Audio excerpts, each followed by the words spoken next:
सुप्रभातम, नमस्कारः, स्वागतम अत्र भवतां सर्वेषां नवमी कक्षायाः संस्कृत सेमुषी पुस्तक पाठने। आप सभी का नवमी कक्षा की सेमुषी संस्कृत पुस्तक के पाठन में स्वागत है। आज हम बात करेंगे पाठ लौह तुला।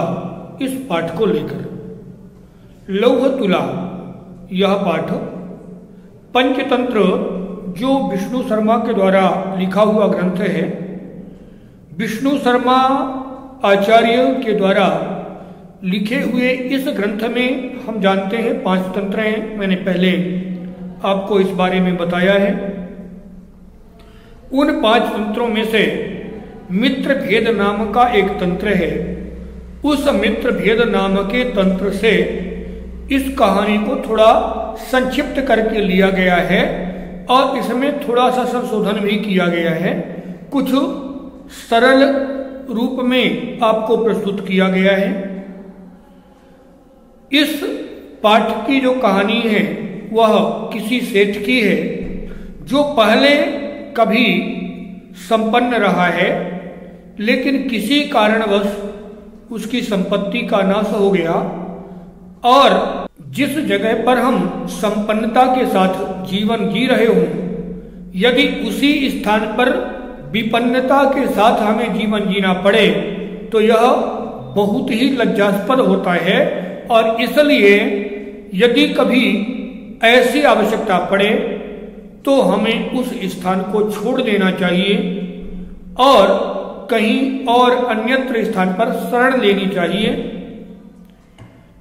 ऐसा सोच करके वह सेठ जो है तो धन के नष्ट होने के कारण कहीं विदेश कमाने के लिए जाने लगा। जब वह जाने की सोचा तो उसके पास उसके पूर्वजों के द्वारा कमाई हुई लोहे की एक तराजू थी। अब उसने सोचा कि यह मेरे पूर्वजों की पहचान है और इसलिए उस तराजू को वह एक अपने मित्र सेठ के यहाँ धरोहर के रूप में रख करके और उस को वहां छोड़ करके और विदेश चला गया। यहां पर एक शब्द समझ लेना चाहिए, धरोहर। धरोहर बड़ा यद्यपि सरल शब्द है, पर आज के समय में हो सकता है कि नए विद्यार्थियों के लिए प्रचलन में ना हो। धरोहर का अर्थ होता है किसी वस्तु को सामान्य रूप से रख देना और यह कह करके कि भैया यह आपके पास रखी है, आप इसका उपयोग कर सकते हैं, लेकिन जब मैं लौट कर आऊंगा तो मेरी वस्तु आपको इसी स्थिति में, जिस स्थिति में अभी है उसी स्थिति में आपको वापस करना होगा। यानी हम जब धरोहर के रूप में कोई वस्तु रखते हैं तो उसके बदले में प्रतिधन की इच्छा नहीं करते, हमें लौटने पर वही वस्तु ही चाहिए होती है। उसको खरीदी या बिक्री जैसा कोई विषय उसके साथ में नहीं होता। तो वह सेठ उस तराजू को अपने मित्र के यहां धरोहर के रूप में रख करके चला गया और कुछ समय बाद जब वह तराजू को लेने के लिए लौटा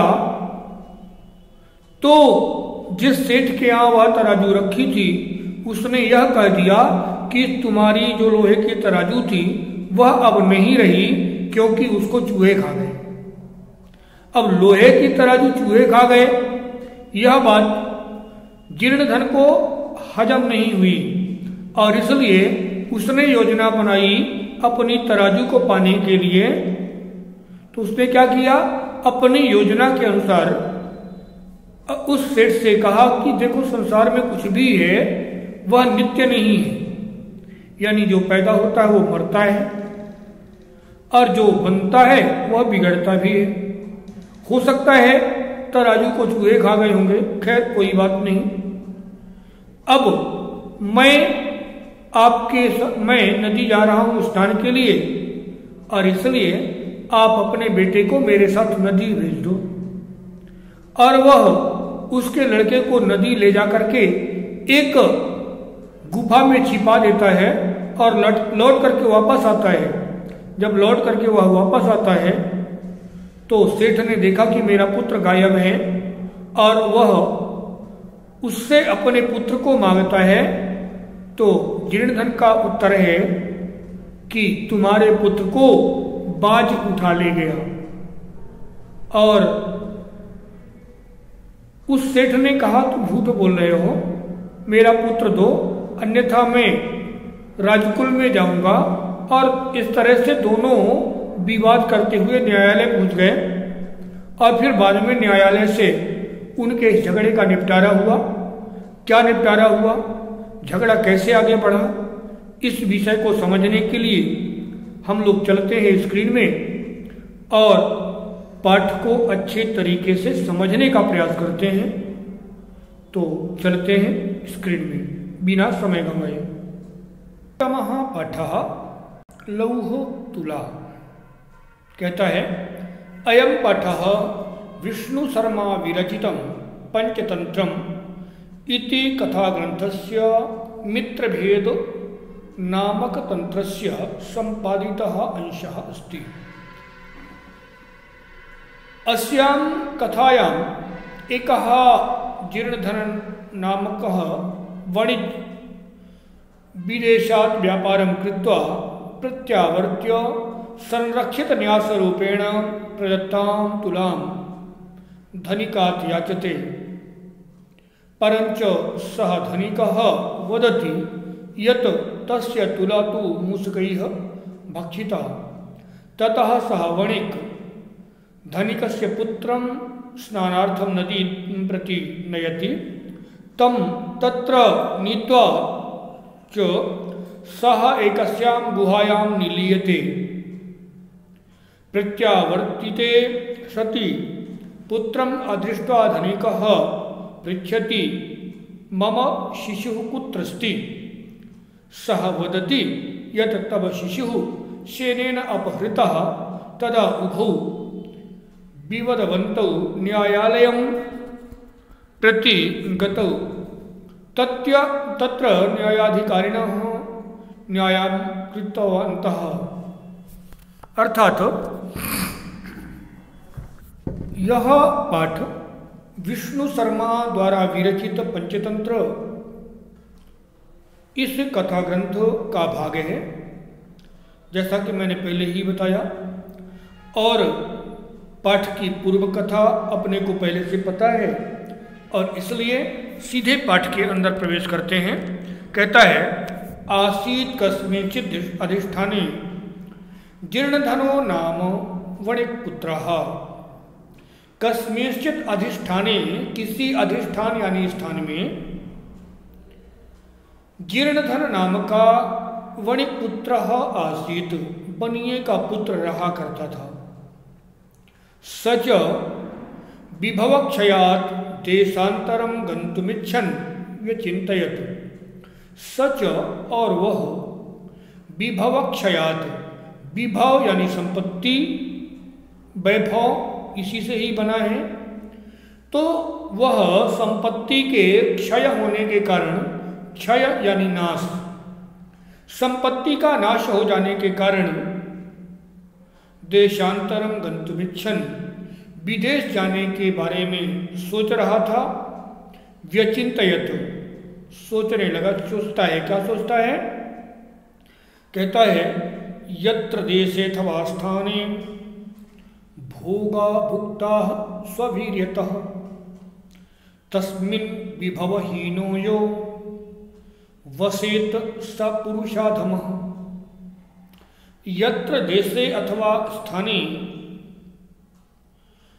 स्ववीर्यतः भोगाः भुक्ताः, यानी जिस देश में अथवा जिस स्थान में रह करके स्ववीर्यतः भोगाः भुक्ताः, अपने, यहाँ पर वीर्य का अर्थ होता है पराक्रम, अपने पराक्रम के कारण भोगों का उपभोग किया गया।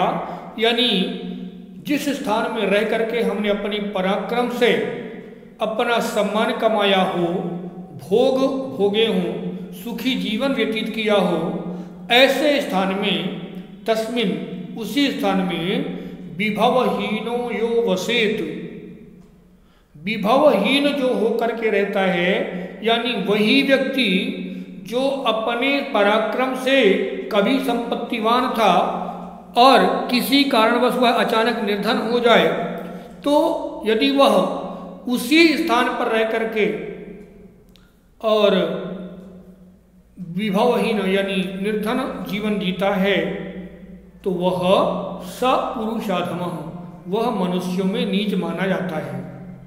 तात्पर्य यह कि जब आप संपत्ति के कारण, पर्याप्त संपत्ति थी आपके पास, आप हर तरह के सुख सुविधाओं में चलते थे और अचानक कुछ ऐसा परिवर्तन हो गया कि आपको निर्धन होना पड़ गया। जहां आपका बड़ा सम्मान था, वहां जहां आप दूसरों को दान करते थे, अगर ऐसी स्थिति आ गई कि आपको दूसरों से मांगना पड़ रहा है, तो ऐसे समय में उस स्थान पर नहीं रहना चाहिए जहां आप पहले रह करके और अपना वैभव दिखा चुके हों। कारण यह कि जो लोग आपका बड़ा सम्मान करते थे, वही आपको असम्मान की दृष्टि से देखेंगे, आपको छोटी दृष्टि से देखेंगे। तो ऐसा उस जीर्ण धन ने सोचा और सोच करके क्या करता है, तस्य च गृहे लौह घटिता पूर्व पुरुषोपार्जिता तुला आसीत। उसके गृहे, घर में लौह घटिता, लोहे से बनी हुई पूर्व पुरुषोपार्जिता तुला, पहले के पुरुषों के द्वारा, पहले के पुरुष यानी उसके पूर्वजों के द्वारा उपार्जित यानी कमाई हुई तुला आसीत, तराजू थी। उसके घर में उसके पूर्वजों के द्वारा कमाई हुई एक लोहे की तराजू थी। ताम च कस्यचित श्रेष्ठिनो गृहे निक्षेप भूतां कृत्वा देशांतरम प्रस्थिता। और वह उस तराजू को किसी सेठ के यहाँ निक्षेप भूतां कृत्वा, यानी निक्षेप भूत कहलाता है धरोहर। धरोहर का मतलब हम आपके पास कोई सामान रखे दे रहे हैं, अभी ये आपके पास रखा है, बाद में आपके पास हम आएंगे और अपना सामान ले जाएंगे। चाहता तो बेच भी सकता था, लेकिन क्योंकि पूर्वजों की निशानी थी, इसलिए उसने सोचा कि पूर्वजों की निशानी को बचा के रखना चाहिए। तो उसने क्या किया, किसी सेठ के यहाँ धरोहर के रूप में रखा। यहाँ पर दो तरह का रखना होता है। एक रखना होता है गहन के रूप में, यानी वस्तु कुछ रखी गई और उसके बदले में कुछ पैसा ले लिया गया, बाद में वह पैसा लौटा करके अपनी वस्तु ले लेंगे। दूसरा धरोहर के रूप में रख दिया गया, हमने कोई पैसा नहीं लिया, यानी अब हमें कुछ लौटाने की आवश्यकता नहीं है, जब भी हम आएंगे अपनी वस्तु चाहें तो उठा ले जाएं। जबकि यदि हम गहन के रूप में रखते हैं तो उसके कुछ नियम होते हैं, उसमें जो हम पैसा लेके रखते हैं उसमें कुछ ब्याज वगैरह देते हैं, और इसके कारण से कभी ऐसा हो जाए कि हम समय पर ब्याज ना दे पाएं तो वह वस्तु जिसके यहाँ रखी है उसकी हो जाती है। तो वह धरोहर के रूप में रख करके और विदेश चला गया। ततः सुचिरम कालम देशांतरम यथेच्छया भ्रंत्वा पुनः स्वपुरम आगत्य तम श्रेष्ठिनम अवदत। और उसके बाद उसके बाद कुछ समय तक विदेश में अपनी इच्छा के अनुसार भ्रमण करते हुए धन कमा करके स्वपुरम आगत्य, अपने देश लौट करके तम श्रेष्ठिनम अवदत, उस सेठ से कहा। क्या कहा? भोह श्रेष्ठिन, दीयता में सा निक्षेप तुला। हे सेठ, मेरी वह जो तराजू थी वह दे दीजिए।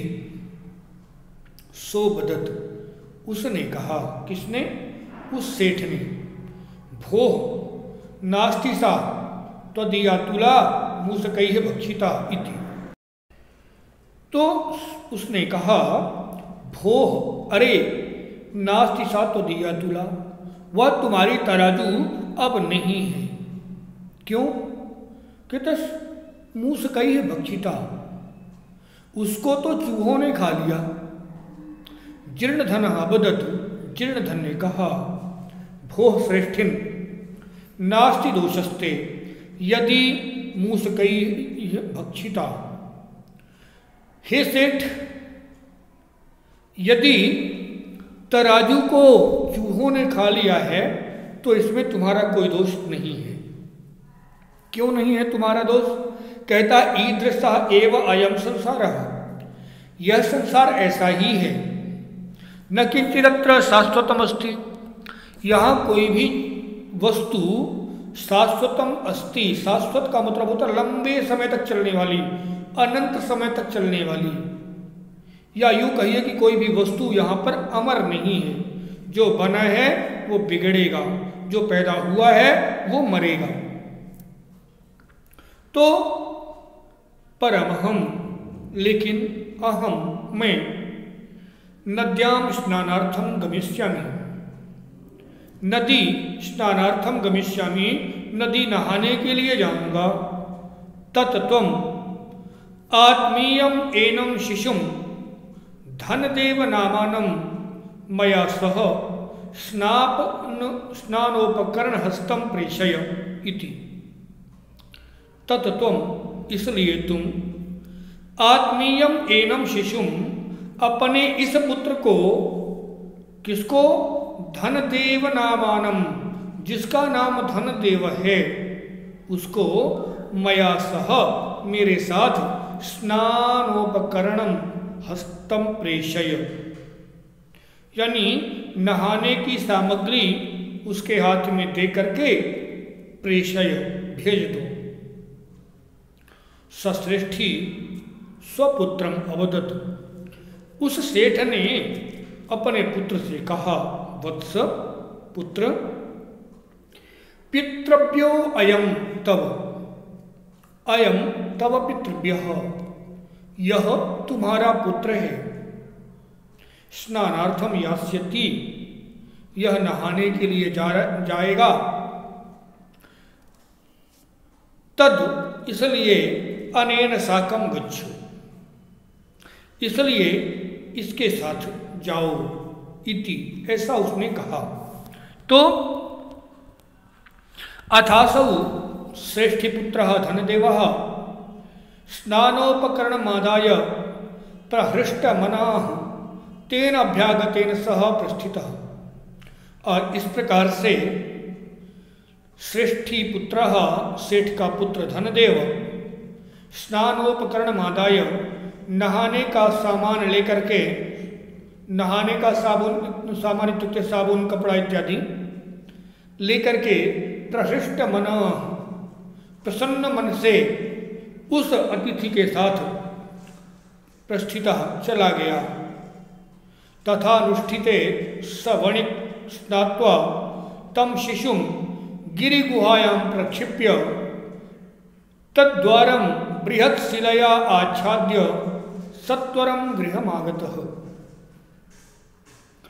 इसके बाद, तथा अनुष्ठिते, उसके बाद, सवणिक, वह बनिया, स्नात्वा, स्नान करके, उस शिशु को, उस बच्चे को, गिरि गुहायाम प्रक्षिप्य, गिरि यानी पर्वत, गुहा यानी गुफा, पर्वत की गुफा में प्रक्षिप्य, छिपा करके, और तत्द्वारम, उस दरवाजे को, बृहत् शिलया, बहुत बड़े पत्थर से, आच्छाद्य, ढक करके, सत्वरम गृहमागतः, जल्दी ही घर आ गया।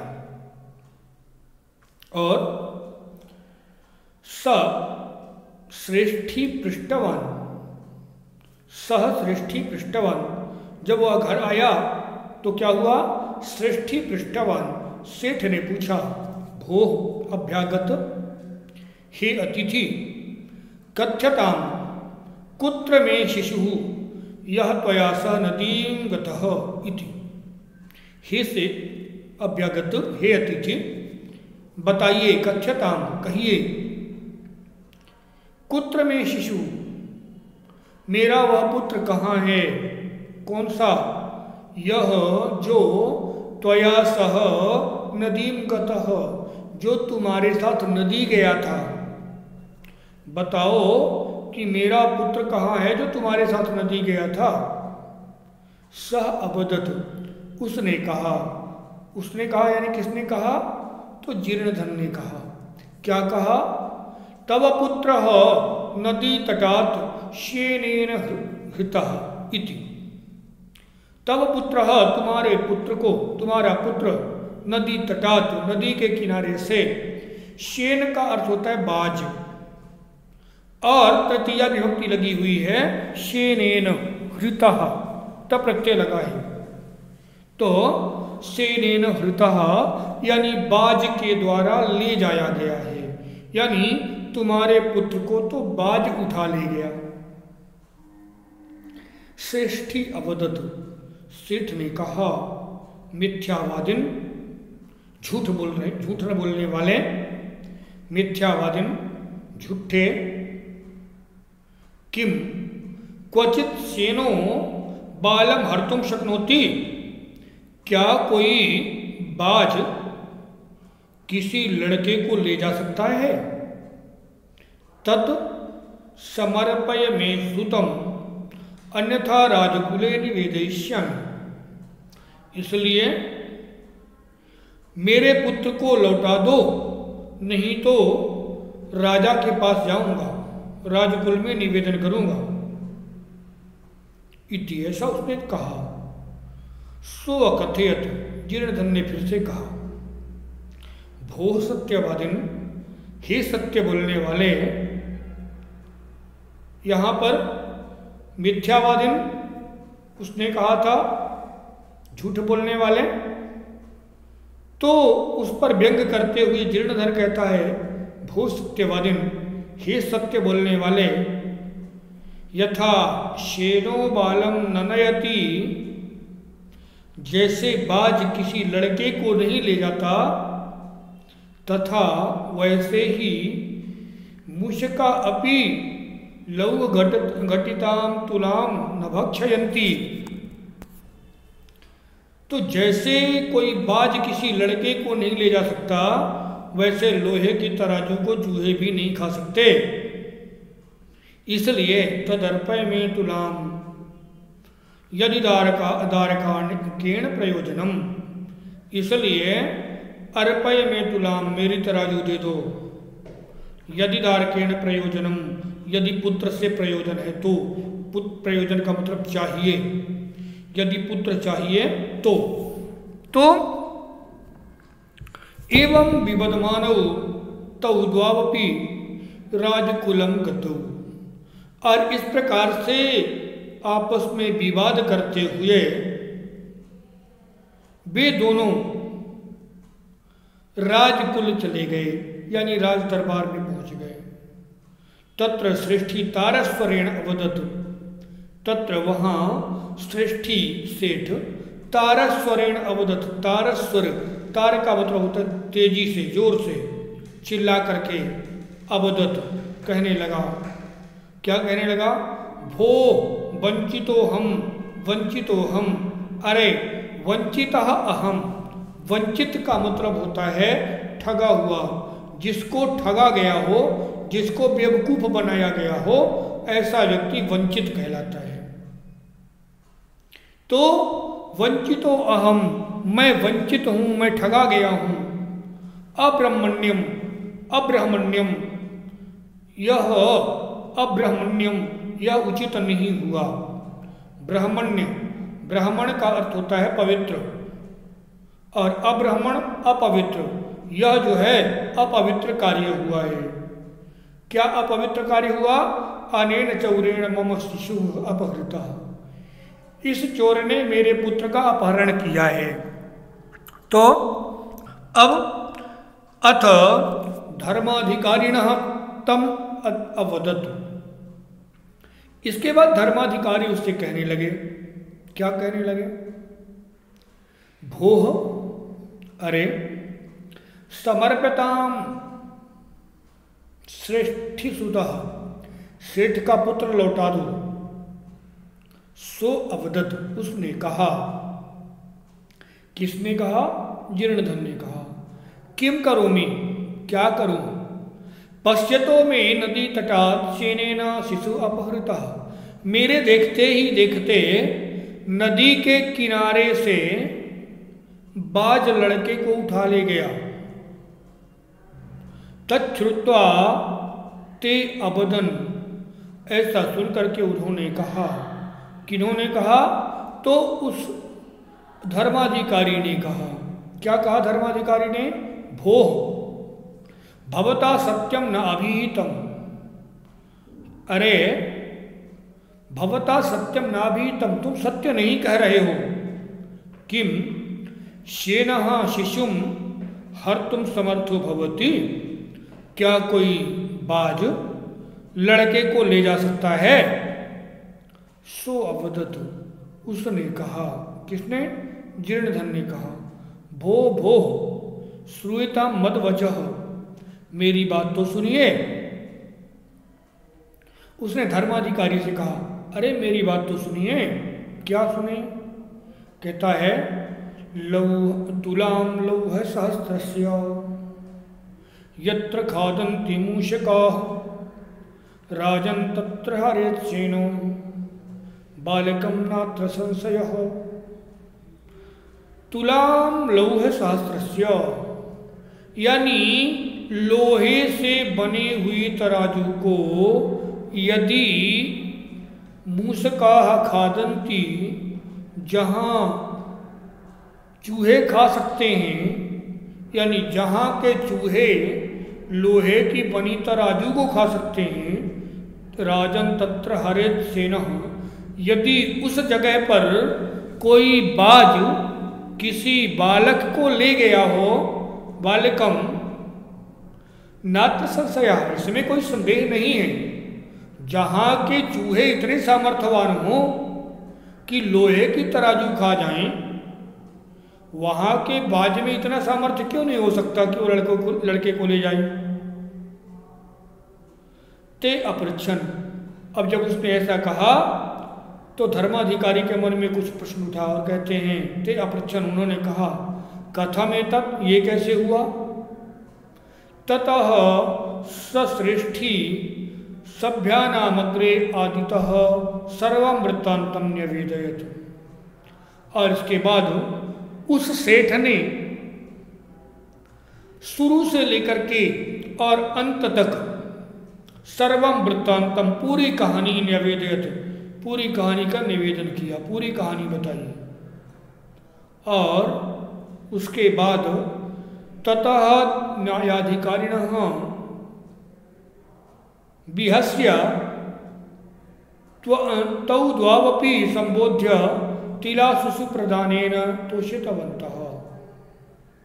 कहते हैं उसके बाद न्यायाधिकारी हंसते हुए उनकी कहानी को जब सुना तो न्यायाधिकारी को भी हंसी आ गई, और इसलिए उन्होंने हंसते हुए दोनों को समझा करके, संबोध्य, दोनों को संबोधित करके दोनों को समझाया कि ऐसा नहीं करना चाहिए।